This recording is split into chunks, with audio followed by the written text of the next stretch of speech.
despite the massive debate her paintings caused in Medellin, Arango was invited to exhibit in Bogotá by the Minister of Education in 1940, Jorge Eliécer Gaitán. He organized her exhibition at the Theatre Colón in the capital city center. Unfortunately, as will become the pattern throughout her career, the show was closed by the intense opposition created by the conservative Laureano Gómez, who would profit the exhibition to not only declare it as perverse and pornographic, but to question Gaitán's liberal government. It is important to remember that while Arango trained as an artist, Colombia faced a series of political transformations that widely impacted her work. The conservative rule over the government ended in 1930, and a new series of liberal administrations succeeded, which intended to modernize the country through constitutional, labor, tax, and agrarian reforms. For this reason, the government of Alfonso López Pumarejo in 1934 was named the Revolution in Progress. Although it intended to improve the livelihood of many Colombian citizens, it dramatically affected the privilege controlled by the church, the landowners, and most of Colombia's elite. During this time, art started to become a tool to not only guide and dictate society's values and morals, but to steer political debate. Thus, although the current government during the exhibition in Bogotá of Eduardo Santos was not as revolutionary as the previous one, being called the Big Pause, Arango's show enabled Laureano Gomez to start a series of attacks against the administration. Much like Hitler was doing at the time, he wrote a series of articles in the newspaper El Siglo attacking the expressionist aesthetic as superficial and lazy, and the subject matter as depraved. His argument allowed him to openly criticize the administration for permitting an artistic expression like hers to happen in the first place, and be purposely willing to corrupt society. During the following administration of Alfonso López Pumarejo, re-elected in 1942, the Conservative Party's political attack against the liberal government escalated. This resulted in a failed military coup that intended to remove López Pumarejo from power, but that enabled him later to produce several labor and constitutional reformations, which included citizenship, although without suffrage, to all women in Colombia. At the end of his period, he was forced to renounce, and the internal divisions within his party led to the victory of the Conservative Party in 1946. Despite the political tensions, Arango continued to develop her practice and her critical approach towards the reality in Medellin society. Inspired by her previous teacher, Laureano Gomez, she dreamed of producing a mural where she could use her work to express her opinions on a larger scale. However, her teacher disagreed and refused to teach her the fresco technique he had learned in Italy. So, again, she took matters into her own hands and traveled to Mexico to learn from the muralist masters. As we saw in the video of muralism during the 1930s, the movement entered a second wave directed towards a social and economic transformation of the state, highlighting the political struggles and inequalities of workers and indigenous populations. This new political shift deeply inspired Arango, despite her inability to successfully become the first female muralist in Colombia due to the lack of institutional support. After returning to Medellin, she heard the news of an event that would dramatically transform her aesthetics. On the 9th of April 1948, her sponsor and promoter of her exhibition in Bogotá, the liberal politician Jorge Eliécer Gaitán, was murdered during the 9th Pan American Conference in Bogotá, an event organized to create the Organizations of American States, OAS. This assassination led to a state of social unrest where liberals and conservatives took the streets of Bogotá to violently fight one another as the first ones attempted to avenge their leader's death and demand the conservatives' president renouncement. As multiple world leaders were in Bogotá for the conference, the event had worldwide coverage. For example, in Time magazine, it was reported.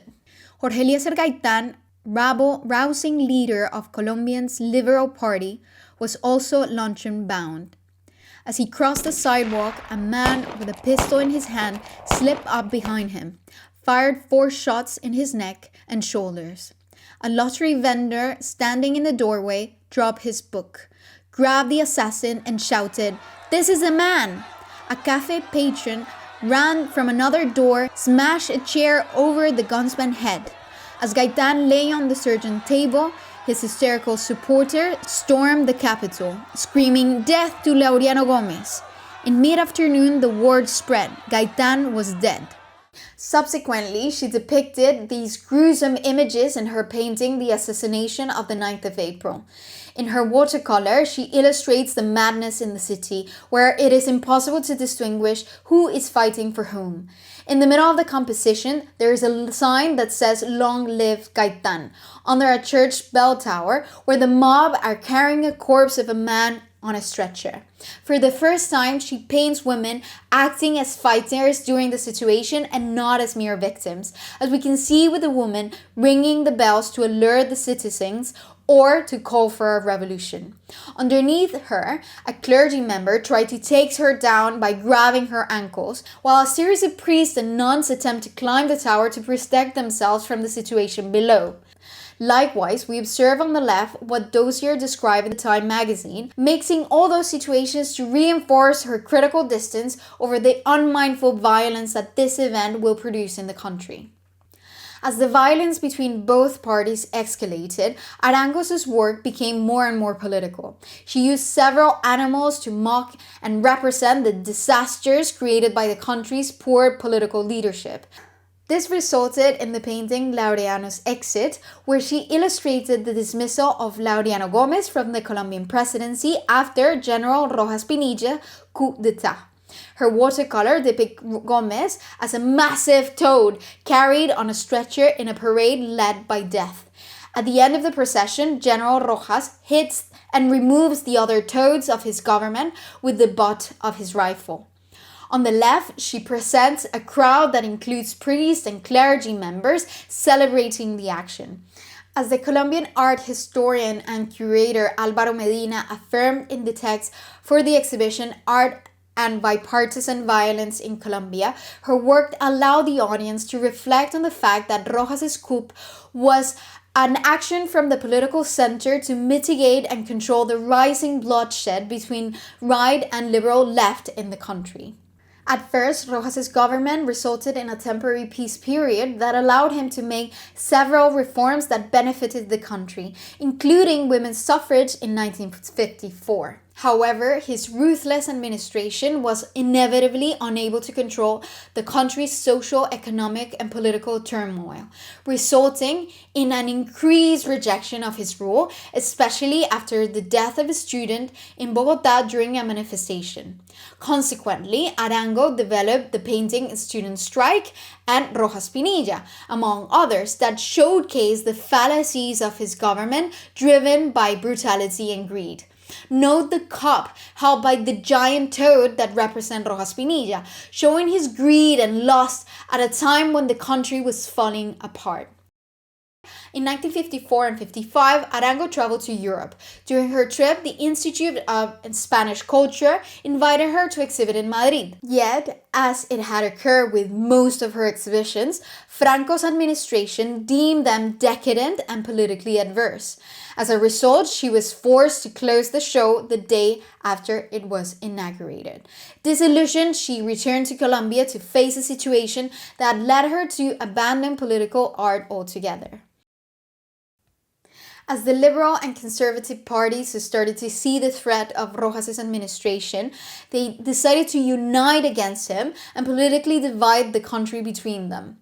Hence, after signing the Pact of Benidorm, they agreed to alternate the country's rule, eliminating the political participation of any other political party that was not theirs. This pact was led by the liberal Alberto Lleras Camargo and her recurrent nemesis Laureano Gómez, and created a temporary end to the immeasurable bloodshed the country lived through during the violence period. Nevertheless, it had disastrous consequences for the Republic that would be reflected a few decades later. Thus, despite this apparent peace, Arango felt that this pact was the ultimate political betrayal, which she depicted in her paintings Military Junta, Plebiscite, and the Republic, all of which use animals, cartoons, and deformed creatures to mock and critique the government's actions. In the last one, we observed the 5 members of the military junta that replaced Rojas Pinilla after his resignation, which allowed the two parties to create the National Front and politically divide the country. They are represented as horned animals wrapped in the Colombian flag to symbolize their alleged sense of national pride, despite allowing the nation, represented by the frail, squalid, and starving woman in front, to be savagely ravaged by the 2 condors next to her. These 2 vultures are both an allegory of the national bird that paradoxically is a bird of prey, and the 2 political parties that will now constantly feed on the country. Behind them, we observe a giant vat holding a white dove as the traditional symbol of peace, whose face resembles that of Laureano Gomez, called by the public the instigator of the armistice. She highlights the fallacy behind this symbol, as he pleasantly received disappointment despite the savage image occurring in front. Unfortunately, despite being one of the only political artistic satire during that time, this series of paintings remained relatively unknown for decades. Her work was dismissed precisely because she didn't embellish or mystify historical events, but presented their rough, ugly, brutal nature. Yet, this rejection led her to divert her focus from painting and concentrate on ceramics, which she studied in the United Kingdom in 1959. She only returned to painting after the 1970s, when she had her first retrospective. However, it was only in the 1980s that her work started to receive some of the attention she deserved.